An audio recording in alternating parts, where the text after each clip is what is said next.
Juba kolmandat korda on kohalikel valimistel hääletamise õigus ka 16- ja 17-aastastel noortel. Tallinna Ülikooli nooremteadur Maarja Hallik, kuidas saavad õpetajad ja kool kaasa aidata, et noored valimisteks hästi ettevalmistunud on? Loomulikult on kooli üks esmaseid ülesandeid anda õpilastele teadmisi sellest, kuidas riik toimib, kuidas valimised toimivad ja nii edasi, kuid uuringud näitavad, et see, mis viib tegeliku demokraatias osalemiseni, on see, kui anda noortele päris osaluskogemusi juba varakust east.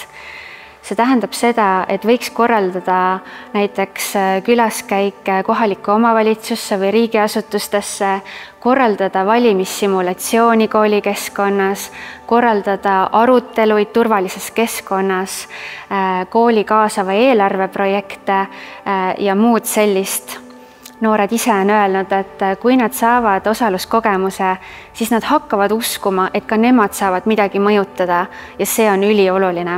Näiteks üks hea viis, kuidas erakondi ja erinevaid maailmavaateid tutvustada, on korraldada koolis valimisdebatt.